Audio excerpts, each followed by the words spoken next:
Hello, everyone. I'd like to thank you for coming and viewing my lecture today. My name is Dr. Eric McLaughlin. I'm an MD, MPH. I trained in both family and emergency medicine.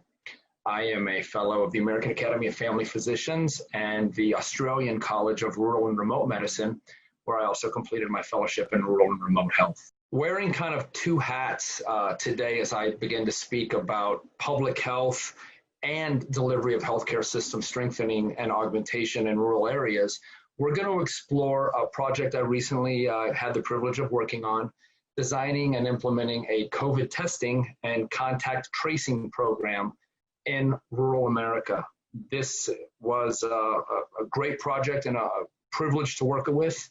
Sadly, the lessons we learned from global health and eradicating disease and responding to disease outbreaks overseas, we're now using domestically in the United States with COVID. I am also serving as a Chief Medical Officer for AB Healthcare and AB Med. You'll see down on the bottom of our screen. So jumping into a brief overview of this specific project, we're going to unpack and extrapolate some of the lessons learned about delivering, designing, implementing, and executing on a COVID testing and contact tracing program. So this specific project had a need for testing a very rural and frontier type of population for SARS-CoV-2, and then subsequently contact tracing and case investigation services on those positive cases that we were identifying with our testing model. We chose to implement a hub and spoke model of testing, and we felt this was very applicable to rural medicine. I'll get into that a little bit more here later today. Our goal was to test roughly 35 to 40% of a population, roughly of 25,000 individuals. We had 4 months to complete this project, and some of the hurdles we had the privilege of overcoming were a large catchment area that was expansive, and it was complicated by indirect road access and other things that you see in frontier and rural areas.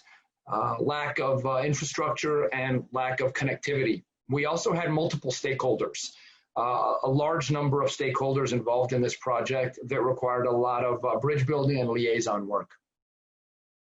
The contact tracing model featured both remote and field contact tracers. This is important to know. We'll be able to get into that a little bit more, but it's not enough to have an effective contact tracing and case investigation program if you're just doing it on the phone. We were complicated with connectivity concerns, meaning lack of web, broadband, Wi-Fi, cellular networks, and even phone service in certain areas. We also wanted to ensure that this project executed with a large amount of cultural competency, and this was due to some prior issues before our project began on some community erosion of trust in public health infrastructure and outside medical services being delivered in their specific regions.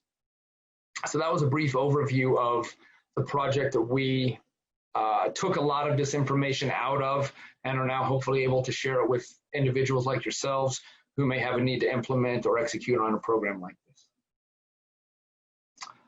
So looking at rural environments first, there's a lot of challenges that go along with delivering medical care or designing and implementing a public health project in rural areas. You have a large geographic catchment area. You know, you may have 10 people spread out over 500 miles or 350 miles. There's a large separation of these locations, of your patients, of infrastructure. You may not have readily accessible hotels, locations for food or supplies. Your patients may be scattered and sparsely interplaced within their catchment area. You also have the complication of a lack of phone or internet services. So those are some of the challenges we knew we're facing kind of in all general rural environments, whether they be domestically encountered or overseas. So to combat some of these, we had the solutions of designing highly mobile testing teams and contact tracing individuals, field testing teams that were able to deploy out into these smaller areas and really go into smaller communities of 5 and 10 households or 5 and 10 individuals. We had to have software that worked well with offline solutions, meaning if you were in a dead zone without cellular service or connectivity, your software was able to still function and then batch up at the end of the day once you returned back to an area that had connectivity. We had to provide field outreaches of both contact tracers and case investigators, as well as field testing teams. And lastly, due to these large distances often we were encountering on our driving times and travel distances we had to overcome, we looked at stability of our testing supplies, as well as environmental stability and packaging of these testing supplies. So those were a few kind of solutions that I feel also apply to pretty much any rural environment, and some basic solutions that we're going to discuss about here today that apply specifically to this program. Like with any big project with a lot of moving pieces, you're going to want to separate this project into a series of smaller, easier to accomplish goals. And that affords you a more modular type of an approach. And you're going to see also hopefully allows you to celebrate wins as you go. So taking a look at this laundry list here on the screen of steps that I felt were critical in phases that we identified as kind of mile markers or roadmap signs that we wanted to be accomplishing. And sometimes these were occurring in tandem concurrently. Other times one was clearly completed before starting another. But this goes from the initial outreach all the way down through your pre-planning and planning phases, down to your deployment of materials, finishing with your project ending, and then your final reports and assessments. So breaking these down into these types of goals, and these are going to be kind of our table of contents as we move through our conversation today, but it's really important to understand that some of these may be occurring at the same time, and some of them may be completed first, and then you have to go back and revisit that identification of your stakeholders, because perhaps 3 days after your go live date, you've got a new group of stakeholders that were previously unidentified, and you need to go back and re-identify them. So this is kind of, like I said, not carved in stone, but a roadmap or some mile markers to be considering as you're breaking your project into phases, either for delegation of labor and services, or just for simply celebrating your wins as they get accomplished.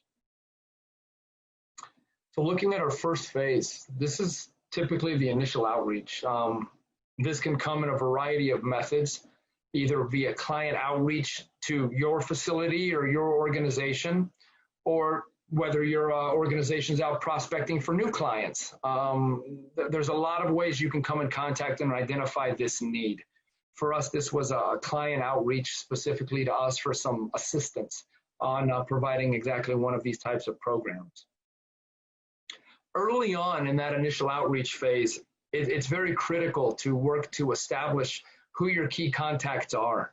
I say this initially because of the focus on that initial requesting organization or that initial client that you've recently are trying to acquire.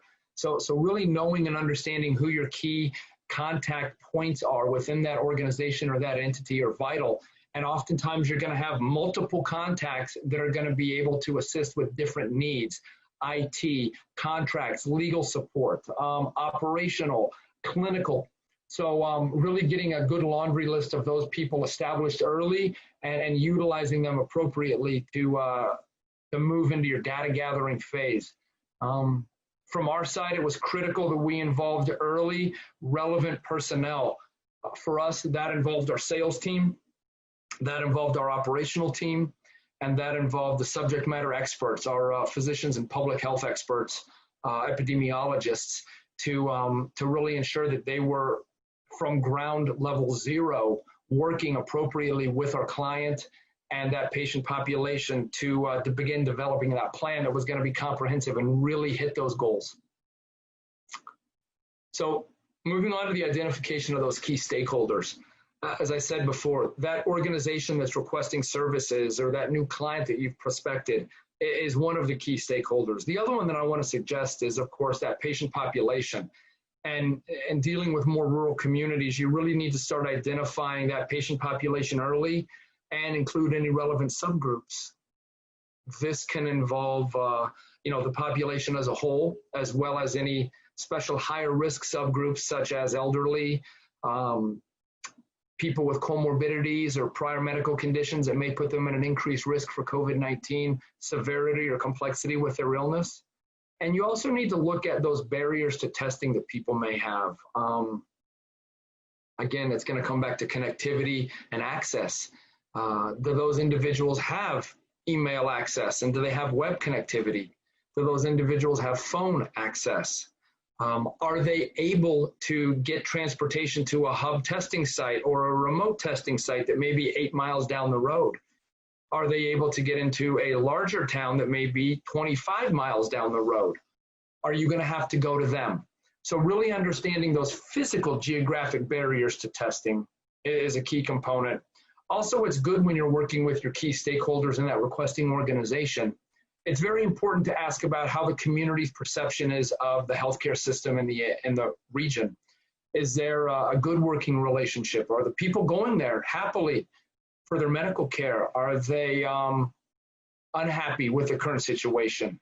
Are they unhappy with the current providers? Is that going to be a potential barrier to care as you're trying to brand and package this and market this to those individuals that you want to come and get tested? Do you want to do this with the inclusion of that requesting organization, or would that potentially be a detriment? So all of those I kind of lumped into that identification of those stakeholders and that patient population and their needs and barriers to testing. Moving on a little bit further, and next is our identification of goals and objectives. So clearly, this is going to be where you're starting to put together your plan. And this is going to be working in conjunction with that group of key stakeholders of the percent of population you want to test. How many people are we testing? We need to know this. And this can be in conjunction with your inviting or requesting organization. This can be in conjunction with patient populations, whether they be town hall meetings or community health officers and their participation from the public health level at the county. But you need to identify how many people are you going to be testing. I liken this to you can't see anything unless you're shining your light on it. Well, you need to decide how many people are you going to shine your light on. So once you start to identify this, your goal of we want to test 10% or 50% of our population in this area, it's important to then start looking at your time. How much time do you want to do this in? We have some projects where we're testing 5,000 people in a week. We have other projects where we're testing 50 people a week for 6 months. So you're going to need to identify bookends on either side of that timetable that you want to be performing your tests and having your program running. So from that, you can take the number of people you're going to be testing, your time period, your goal is to perform those tests, and you're going to break that down into a number of tests per day. Are you going to be doing this 3 days a week? Are you going to be doing this 7 days a week? Are you going to have multiple sites? And we're going to talk about this modularity and testing service here in a bit, but those are some key ideas you need to have early on in clear communication with your stakeholders and your inviting organizations. Lastly, one of the other important goals to think about is, why are you performing this testing? Is this a desire to offer acute illness testing for those individuals in the catchment area who may have symptoms of COVID? Are you there to test people with coughs, fevers, malaise, lack of smell, acute presentations to walk-in clinics and emergency departments? Or are you there to do a surveillance model of testing where it is self-selecting and the patients can present themselves and say, hey, I'd like to be tested. Do you have any symptoms of COVID? No, but I'd like to be tested. And we consider those more of a prevalence or a surveillance type of testing. So I think it's early on very important to establish what some of your goals are. And it's okay if you're going to have a longer project, as we had where we were testing for 4 months, the capability to do both. Because if you have testing sites that are up and working, well, you can test people with and without symptoms. So, I think it's early to manage expectations and understand what these goals are of your testing program very early on. Moving into one of my personal favorite parts of the project, the pre-planning and data collection phase. As a public health geek, you're going to need to start making these decisions very quickly after you know how many people are you testing, how much time do you have to do it, and what are some of those barriers to testing. So you're going to want to need to select a type of a test. Which test are you going to feature? Now, we all know there's a litany of tests out there. These can be antibody, IgGs, IgMs. These can be antigen testing, point of care.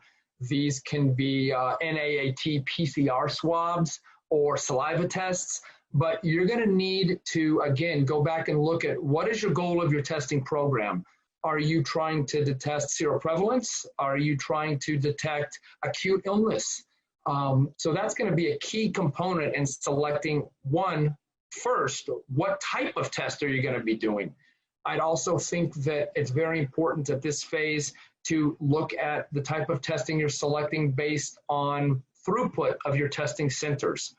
Some tests just take longer to collect. Other tests you're able to collect much faster, but at other potential sacrifices. So higher volume test areas may require certain adaptation and compromise and decision-making on which types of tests you're going to be providing, again, in line with the goals of that individual project. The next step I like to do is location and mapping. If you have a big catchment area, you're going to want to start looking at local data and where your clusters of patients are within that zone that you're going to be testing in. Are there larger urban areas? Are there more suburban areas? Are there small towns that are separated by mountain ranges? Are there individual pockets of small family ranches that are out in far located areas, 15, 20 miles from their neighbor? So gathering that information together, and I suggest taking a map, making some circles, looking at roads.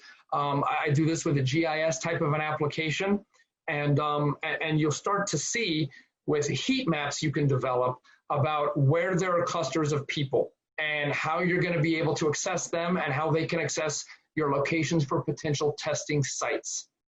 Again, as I said, the time to accomplish goals is going to be critical. If you have 4 months to test 50 people, you're going to be all right, I would think. If you have 4 days to test 5,000 people, you're going to need a more robust initial response. Again, this goes back to deployment of resources. Local connectivity is going to be important. For a variety of reasons, we made choices early on to go with electronic order entries on lab and electronic order entries and flow into contact tracing and case investigation software. Well, that's great if you have connectivity. So you're going to also need to overlay that map that I'm talking about with cell towers and connectivity and identify any potential dead spots. You're going to want to know that going into the area in advance, and you're also going to want to know which local service providers may be accessible to have better connectivity. Looking at one of my favorite ones, this is testing unit throughput. So I advise a modular approach when you're looking at putting down testing services. We've broken this down into teams of 3. 3 individuals consist one testing unit. We know that one testing unit can perform 12 tests an hour. We know that in a 10-hour day, we can do 120 tests with that one unit in one day. Now, going back to knowing how many people we're going to be needing to test. Well, if we have to test 500 people per day, well, then we know how many units of testing we need to be putting down. They can be in tandem. These can be separated in different geographic locations. You can have them as walk-up units. You can have them as drive-through units. But it is important to break down to the individual unit level, not only for categories of labor, but categories of PPE, throughput of testing supplies, and again, understanding how many people you need in a certain area to test a given population. So that's what I refer to about testing unit throughput. Going back to that type of test you're selecting, you need to look at that environmental stability of your tests. Testing in Death Valley is going to have a different environmental stability problem than it will testing in northern part of Alaska. So you're going to have different stability issues you're going to run into with your tests. Obviously, the reagents and cartridges are of primary concern. I would encourage a lot of scrutiny onto that with respect to drive times and transporting your tests around in your catchment area. So again, I can't stress that enough. Nobody wants to spend a lot of money on COVID testing, get your people all there and find out that your tests have been ruined because of improper storage. So moving on to recruitment capabilities. Now, this is a big one for us. We're very fortunate with our organization that we have an incredibly robust staffing platform that we're able to work out of. This makes recruitment much easier for us than I would think the average other individuals or other organizations. But you need to start looking at, again, going back to those testing units. Well, how many of them do I need? If I need 5 testing units and there's 3 people per testing unit, I'm going to need 15 people. How quickly do I need them? How quickly can we find them? How can we pay them? And how are we going to, now are we going to need to bring them in from outside areas, or are we going to be able to recruit locally in those areas? You're going to need to then, after your recruitment issues, you're going to need to look at how are you being reimbursed for this? Is this a flat payment, perhaps from grant funding or COVID-specific dollars that have been freed up? Or is this running through a third-party payer system and reimbursements from insurances, whether that be Medicare, Medicaid, or private insurances? Going back again to your type of testing, you need to look at that testing capability and the TATs, or turnaround times. To me, you hear a lot of horror stories in popular media about people waiting 10 days, 12 days for the results on their COVID test, and that's absolutely unacceptable to me as a public health doctor. You know, we pride ourselves on having good turnaround times, and I think you want to really ensure and hold your lab's feet to the fire that you're going to be able to have 72-hour or less turnarounds, and I consider that about the outside window for acceptability, regardless of volume. So you're going to want to look at your lab testing services and their capability. How much can they handle per day? If you're collecting 5,000 tests a day and they can only process 1,000, that's not going to work well. So again, you need to really look at your turnaround times and your testing capabilities with your testing service. These are typically done with CLIA high complexity labs, sometimes in your own facilities, or these could be send-outs. Next steps are going to be looking at what kind of positivity rates you're expecting to get back, what kind of incidents you're expecting to see, and what kind of attack rates in those communities. You know, we see a lot of these graphic numbers on television all the time of 35% positivity rates on testing. Oh, those are nightmares for public health people. We typically like to see positivity rates less than 10%. That means we're testing adequately into the communities typically, but you need to be prepared for your system to handle an early pandemic style New York City flourish of patients and attack rates. New Orleans, Washington State, early in the pandemic, we saw these mushrooming numbers of patients. Your team needs to be able to address and manage a 30 to 35% positivity rate. So I consider that one of the worst case scenarios that we would be needing to plan for when that comes to my next point, which is contact tracing team size. There are literally books written about contact tracing. I know I read a lot of them. And deciding how many people you need for your contact tracing team, this is a complex thing to do. I've developed a lot of personal algorithms and calculations, and a lot of this has to do with R values or R naught levels on community spread. It has to do with numbers of populations, but it's going to come down to realizing that you're going to need to be prepared for roughly 10 contacts associated with one positive case. So when we start looking at building out how many contact tracers we really need, you're going to need to divide that team into remote and field contact tracers. Again, we know an effective contact tracing program will have a field component. Some people don't answer their phone. They don't respond to emails. They don't respond to daily outreaches that are automated to check in on their symptoms and their activities. So you need to be prepared with a team to go knocking on doors and ringing doorbells and doing welfare checks on these individuals sometimes. So I would quickly divide my team up first into field and remote contact tracers. And when you start looking at how many contact tracers I need, so if you're looking and you're testing 100 individuals, let's say, and you're expecting, let's say, a 30% positivity rate. So you're going to have 30 new cases that you're going to have to account for. And this may be a worst case. And then if each of them have 10 persons under investigation or potential contacts, you're going to go from 30 to 300 people in your contact tracing system per day, potentially.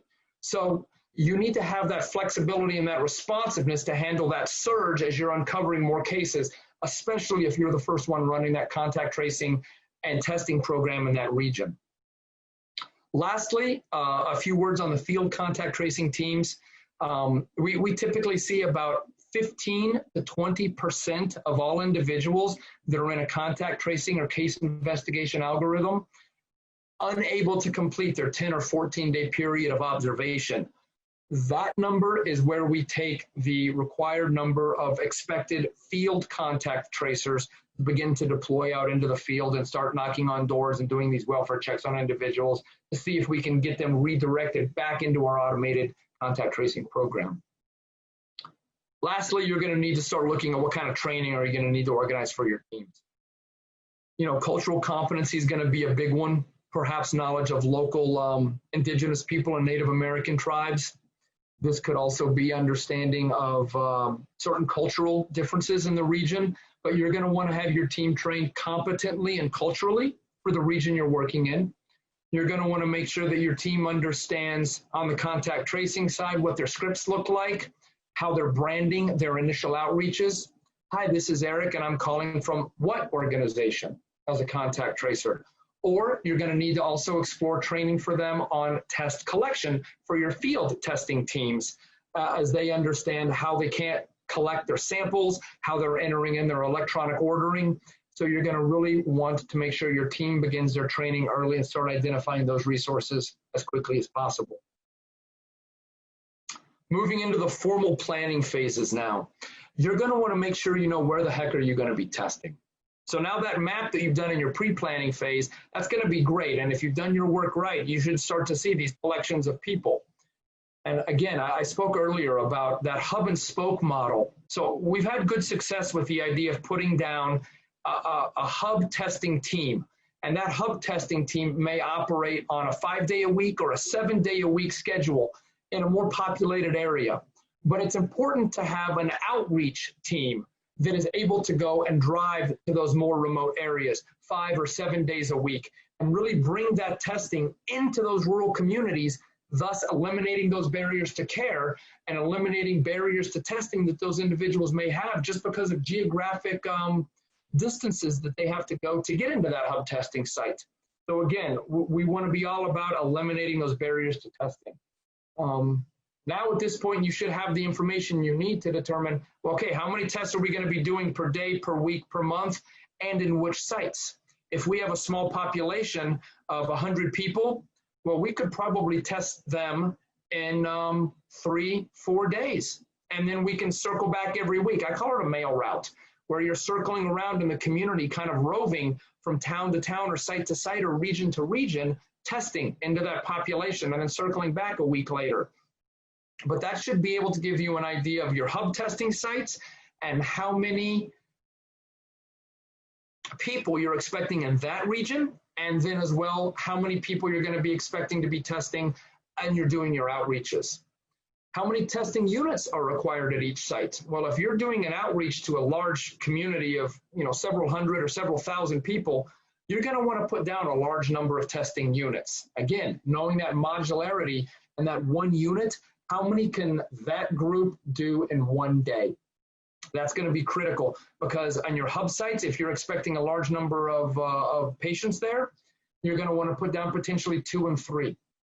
So again, I think we've explained the hub and spoke concept where you're doing your regular testing in your more urban or suburban areas. And then the more frontier types, you're doing those outreaches and really allowing your teams to get up into those canyons and valleys and tops of mountains where there are those smaller communities to really ensure they're getting the opportunity to get tested. At this point now, you need to also start looking at serious recruitment, not only for your testing staff, but your field contact tracers. We like to recruit locally from the communities as much as we can for a variety of reasons. They know the community better. There's hopefully already a good quality trust bridge that's been built there. And we give a little bit of preference to individuals who may have been furloughed or affected by COVID. School teachers, firefighters make great subjects for recruitment. EMTs, EMS, tribal health workers, local community government officials are also great individuals to work on for recruitment for your staff and your field contact tracers. Lastly, at this point, you're going to look at labor and material costs. You need to be looking at cost per test. You need to be looking at cost per hour for your test administrators, costs per hour of your field tracers and your contact tracers working remotely. At this point now, you're going to begin to start putting all this together into a workbook whereby you're going to be able to start really costing out what this program is going to cost to deliver based on those initial goals and criteria. All right. Moving on to one of the more challenging potential phases. This is going to be your stakeholder recruitment and coordination. Now, our project that I'm speaking of here as kind of a guide features a lot of testing partners and a lot of stakeholders that we're involved with. So it's going to be early of critical importance to really recruit them, make a lot of bridges with individual small healthcare service units or individual clinics out in those more rural areas as you're reaching out to them, because you're going to be testing in their homes. You're going to be testing in their populations. And, you know, that's one of the great things about rural medicine is we know our patients a little bit better. We know the regions, we know the families, and they're going to be your best allies. They're going to be the ones that ensure that you have a good project because of that bridge of trust they've already established with their patient population. One other thing that I want to stress that's of critical importance is as you're working with these stakeholders to identify some of these testing areas, some of these populations you want to be testing into in those regions, your goal is there to help them. Your goal is not there to say, hey, we're here to help you with COVID testing. Now we have the following needs and we need a room in your local clinic and half of your staff. That's not a good option. You really want to make sure that you're there to augment and not have any asks from their team as little as possible. I can't stress that enough. So as you start putting together your team, you're going to be looking at testing partners. Well, which labs are you going to be using? Which couriers you're going to be using to ship your testing supplies? Are you going to be having any different couriers to gather up and then ship back to your lab? Are they coming from different storage sites? So I would stress this in your stakeholder recruitment and involvement very early on. Obviously, we spoke and stressed about those importance of those local healthcare providers. Your software partners are going to play a critical role, whether they are already incorporated in your testing services and you have electronic lab reporting, ELR type of capabilities. And if you are bringing in purpose-built contact tracing and case investigation software, you're going to want to be identifying those individuals and those entities quickly. You're going to need agreements with them. You're going to need to make introductions, and you're going to start needing to make sure everyone interfaces with each other via API. So I think you can't start that service early enough either.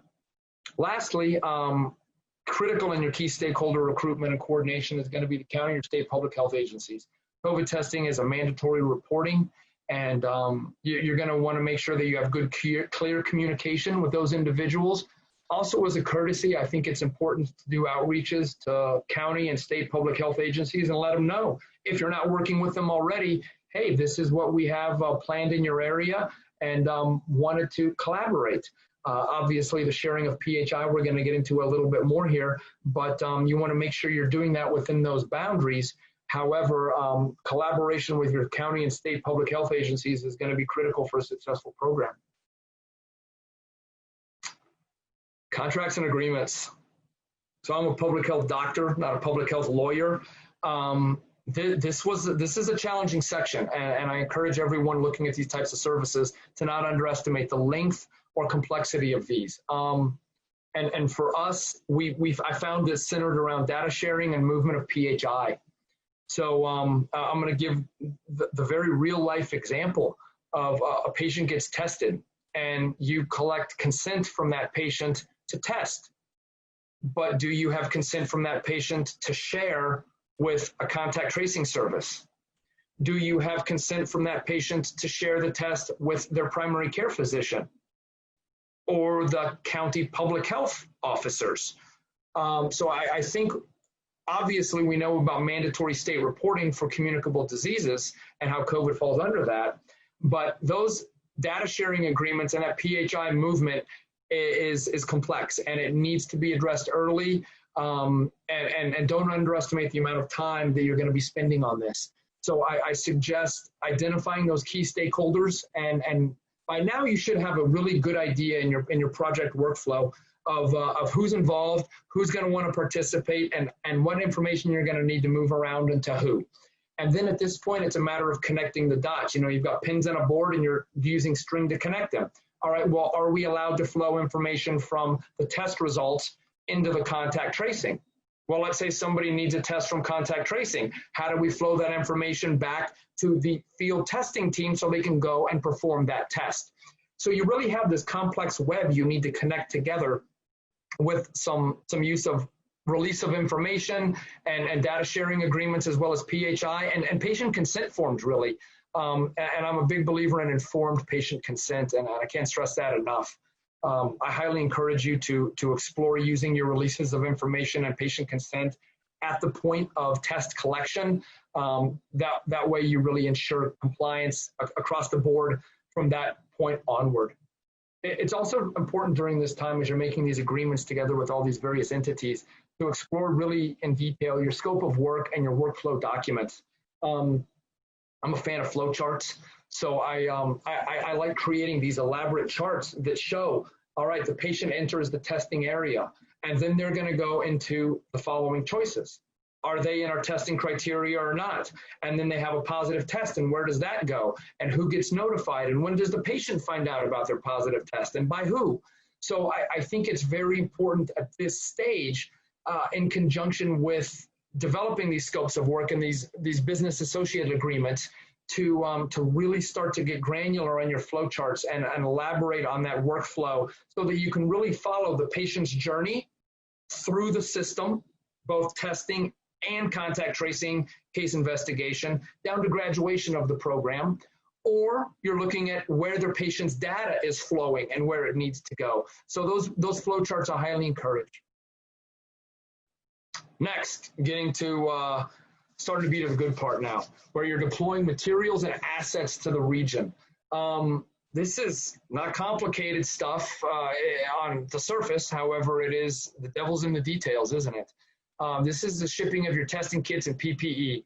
Where are you storing it? I mean, do you have a site? Are you needing to rent a storage locker nearby? How are your testing teams going to get access to where your equipment is stored?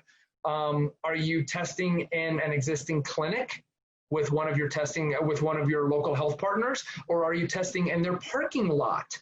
What are your hours of operation? Are you operating on the same hours as the clinic, and can you store some tests in their closet? Or do you need after hours access because they're closed on Sundays and your program's testing on Sundays? So again, these planning calls with your testing staff and your tracing teams are going to be important to start getting people educated on how they're going to be accessing their equipment, their PPE, understanding with the stakeholders where you're going to be storing your equipment, who's going to have access to it and when. Working on signage, and this is going to be of critical importance because, as it was said to me years ago in medical school in southern Louisiana, you can be the best chicken plucker in the village, but if you pluck your chickens in the cave, nobody knows. So you really want to make sure you've got good signage. A lot of calls I've had with other public health directors and leaders have really emphasized that the poor turnout they felt was due to lack of community awareness. Signage and social media outreaches can't be underestimated. Really working hard to make your patients aware, like I said, via social media, via sandwich boards at key intersections, almost like you're putting on a garage sale or a yard sale and you want to get people to come. So put them at those big intersections. COVID testing today brought to you by your health clinic. Those can't be underestimated. You're also going to want some signage at the site of your testing areas, indicating which way to go, some arrows. This way for COVID testing, where people can go if it's a vacant lot and park their cars, where they can go to begin the queue for drive-through testing. So plan early for your signage and make according use of your social media teams and your testing partners so that you can do enough outreaches. At this point, also circling back to those planning calls with your testing staff and tracing teams, I like to start getting my education going, ensuring that the testing teams and the contact tracers are up to speed on their scripts. They know what they're going to be saying. They know how to correctly collect and administer the tests, how they enter in their electronic recording. So all of those types of things I think should be occurring during this phase. This is typically about a week before your go live. Now, here we are, go live, day one. I usually keep these as reactionary weeks. You know, you're not trying to get ahead of anything. You're really there available for just putting out fires. This testing site didn't go live. These PPE kits didn't arrive for a testing team, and they don't have masks. The test kits aren't where they're supposed to be. We don't have a key for the closet where the PPE or the testing supplies are stored. There's a software issue. Those types of reactionary things you really, that initial week, need to be very responsive to. I highly suggest a staggered type of a deployment where you get your testing hubs going initially, and then for that week, you're focusing on your hubs.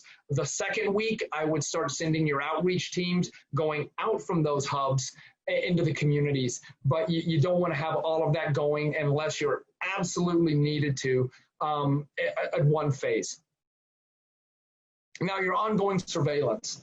I think communication is critical, and it's you know, the cornerstone of public health, in my opinion. So you're going to want to schedule and attend weekly operational calls, and try not to let these denigrate down into a venting of concerns or celebrating of wins, and keep them truly operational. Where we are in our flow of supplies, where we are in our flow of staffing and raw numbers of tests, and how each site is performing, where your outreaches are going to be the following week. I also encourage weekly epidemiology calls. These are going to be your public health experts that are discussing what that data looks like as it's coming in. If you're having identification of clusters of positive cases of COVID, are you able and are you capable of shunting additional testing, resources, staff, supplies into that region to ensure that you're adequately testing into that population? If you're finding out that you're really not having a lot of positivity and you're testing through that population, are you able to free up some of those resources to another aspect of your program? I also think it's very important to organize and participate in weekly stakeholder calls. These are for all kind of a project-wide type of a meeting. Hospital administrators, public health nurses, state public health officers, county public health officers, testing partners, lab individuals doing your reporting software, and we really get a chance to talk together and see what's going on, what's winning, what's working, because again, these are separate from those raw operational calls where you're expecting a problem and a solution or identification of that problem, and the ops calls. The stakeholder calls are a lot more town hall meeting style. Some big numbers you're going to want to be looking out are obviously for your numerators and your denominators in your testing. How many are positive and how many total tests are we doing by region? Again, I like creating heat maps where you're going to be able to see, wow, we did 100 tests in that region and we only had 3 positives back. Okay. Wow, we did 100 tests in that region, we had 31 positives back. Okay, we got to shunt some resources over there. Again, I use that goal of 10% of less on your positive results. Kind of indicates that you're getting a good view of what's going on in that population. So again, if you're doing 100 tests and you're only getting, less than 10% of them are coming back positive, that gives me a little bit more comfort level that I'm testing into the population enough. If I'm seeing 100 tests being done and I'm getting 20 positives back at a 20% positivity rate, I know, wow, I need to really increase my testing because I'm going to be missing cases. So that's kind of a rough guideline for that. Again, that ongoing surveillance and those numerators and your denominators are going to allow you to see, well, do we need to shunt staff and resources into that region? Or can we pull from another section who may be having a little bit less attack rates or incidents? And now you're going to be starting to able to identify, depending on your epi data you're really looking at and collecting, those special populations and your subgroups. So you're going to want to see, wow, how are we doing on our test collection of our over 55 population? How are we doing on our positivity rates of children? So you're going to be able to start now drilling down into this data as you're collecting it and really identifying these special populations and these subgroups. One comment on this last line down here about that ability to adjust and flex every couple weeks. I think that's important. I picked 2 weeks as kind of my threshold because you don't want to make a knee-jerk reaction to one blip on the radar of, holy cow, we had 900 positives today in one area, because is that accurate? You want to look at trends, and public health is about trends. So you really want time to see the data unfold, keeping in mind this is a global pandemic with, you know, aerosolized communication and respiratory droplets that spread this highly infectious and communicable disease. So we got to move quickly, but again, we don't want to be responding to every blip on the radar. So I picked roughly 2 weeks as my goal for being able to adjust and flex resources around, not only from a compromise of logistics and movement, but also reacting to that public health data as it's coming in and we're collecting it. Moving into our data collection and subsequent report generation. I'm a big fan of generating weekly reports for your key stakeholders. Your software platforms should be great at assisting this and your dashboards. Some things I like to look at are total tests by region, whether you break that down into your whole geographic area, by county, by tribal affiliation, but you want to look at your total tests. You want to look at your number of positives, and you're going to look at these trends. I've said it before, you know, we like trends and being able to look at how things are flowing over periods of time. Other things I think are critical to be tracking are your hours of patient arrival. If you're testing from 8 to 5 and you have nobody until 4 p.m. and then you have 50 people show up, well, you're going to want to probably consider having some later hours in the evening to accommodate that local community. This kind of information really allows you to fit your testing sites into the flow of the community so that you're really responding to what they want to be tested and when. So I encourage you to listen to that and look at that kind of data. You want to monitor your turnaround times. If you're starting to creep up over about 48 to 50 hours, you're going to want to really keep a closer eye on that. And again, like I said, at 72 hours plus, I think you need to be looking at finding a new testing partner. So keep a close eye on those. Your mandatory reporting. You have to have 100% compliance on your mandatory reporting. So I like to pull random reports and compliance on that, as well as a weekly report. We had X amount of positives. All right, show me all the mandatory reports that were completed to the state entity. You're going to want to be also tracking new cases, and you're going to follow the number of PUIs per case. You're going to gain a lot of valuable epidemiological data on this. Are you seeing 2 cases per positive or 2 PUIs based on 1 case? Or are you seeing 200? In more rural areas, we tend to see less population density. So those numbers I'm seeing are more clustered in individual households or family units. I'd encourage you to also check time to initial outreach. So someone's positive test results on noon on Monday. Well, you want to make sure they're getting an outreach from your contact tracer or an education on their disease status within 24 hours to really stop them from going out in the community and potentially spreading that disease. So that's a key metric that we like to track. How are you contacting that individual? What percentage of your people are able to complete their daily surveys and outreaches via email remotely? How many of them require a phone call? How many of them require the number of field tracers you have to be putting out there? So I encourage those as high data fields worth collecting. You also want to know who's falling out of your contact tracing program, people that you just simply can't reach via phone, email, text. and you're needing to go to their house. If you go to their house, is it a PO box or is it a real house where they physically live? And you also want to be tracking your number of completions. Individuals who are finishing their 10-day at the moment, as I'm saying this on August 27th, 2020, it's a 10 and 14-day period recommended by CDC right now. So how many people are completing those? Those are all some suggestions on good metrics to track. And again, I think your software platform will be a vital assistance in those metrics in your dashboards.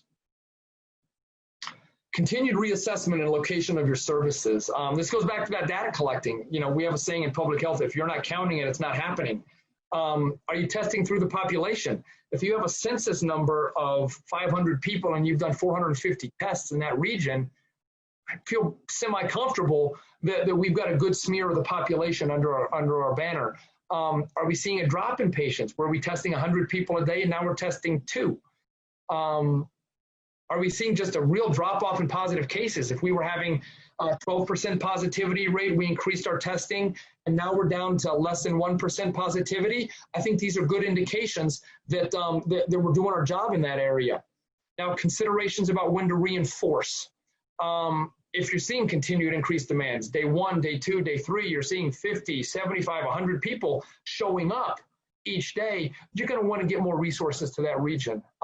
If your PUIs are higher per case than typical, these are concerns that you may have. I'm going to use the term super spreaders, but these are individuals who may be a lot more mobile, and high numbers of PUIs associated with each case is a concern that you need to be maybe getting a lot more testing into that community. Again, that trend is going to be critical. Your positive cases rising more than 10%. That's, again, kind of my red flag that I really need to get a lot more testing into that area because I'm going to be having a lot of missed cases. All right. Your project's ended. Now, some of the things I want you to start thinking about at this stage now are completion of your final memo. This is kind of whether it be a media statement or a press release or simply a report back to your original contracting agency and recruiter that what happened, what your total numbers were. You want to make sure you've got good contact moving forward. Finalize your payroll. You're going to want to make sure what's happening. Do we have unused testing supplies? Who owns them? What are they going to be used for? Are they expired? Are they usable? A lot of times you're going to have cellular contracts and hardware, tablets, phones that your teams in the field are utilizing. Where are those going to go? And are you going to close those out or are you going to continue them? What about unused PPE? Where are you going to move that to? A central repository, another warehouse, your next contract? And lastly, celebration of wins, and really do a lot of self-introspection under your healthcare system about what worked and what didn't, and really try and identify that. So I think I'm coming towards the final report and assessment is you're going to want to talk about your total number tested, how many were positive. Again, I like to give that map for that visual understanding of where your clusters were, and look at your turnaround times on your testing and your turnaround times for your outreaches to your positive patients. Total number of cases in your contact tracing system, number of PUIs that were tested, comorbidities of your cases and PUIs and how they ended up faring. Were they hospitalized? Did they have good outcomes or bad outcomes? And number of completed isolation or quarantine periods by your individuals that you were tracking. So wrapping all this up, I think some of the key takeaways are early identification of your objectives. You really got to know who you're testing. What are their barriers? You got to know, why am I testing? Am I testing sick acute people or am I doing a surveillance? What kind of test am I using? How long am I going to be testing and how many people? You got to get the right team built. You got to recruit your stakeholders. You have to have a good software partner for your contact tracing. You have to have a competent lab partner with a lot of capacity. I can't stress this enough. Get your framework for your data and PHI protection and flow set up early. That takes longer than expected. Don't underestimate recruitment and training of your staff. Make sure they can do this remotely or just rotely, where they can enter in through that electronic ordering platform. Your contact tracers know how to open up their encrypted emails with patient information. They know how to access login portals. Your physician orderers know how to see the positive and negative results in their patient panels. all of that kind of breeds adaptability. Is when people really understand their jobs, they have that ability to flex and handle a new situation, like wildfires in your testing region and road closures, or a sudden cluster that you've identified in a choir group at the local church. So again, that adaptability comes from a lot of comfort and experience with their individuals in their jobs and a lot of competency. So that goes back to that really strong recruitment and training of your staff. And lastly, you want to really don't underestimate the importance of building trust within that community, whether it be as a warm handshake in conjunction with those local healthcare partners. But, you know, this is what makes rural testing and rural medicine a lot better, I think, than big city medicine, is we have a lot more genuine relationships with individuals, and we really get a lot more involved in our patients. It's important not to betray that, and it's important to build on that, to really get buy-in for your testing and tracing program. Lastly, if anybody has any questions, comments, or concerns, this is my contact information. Please feel free to give me some feedback or some outreach. Let me know what of this was helpful and what of it you disagreed with. So I appreciate everyone's time listening to my talk today, and please let me know if you have any additional questions or ways I can be of service. And thank you very much for the time today.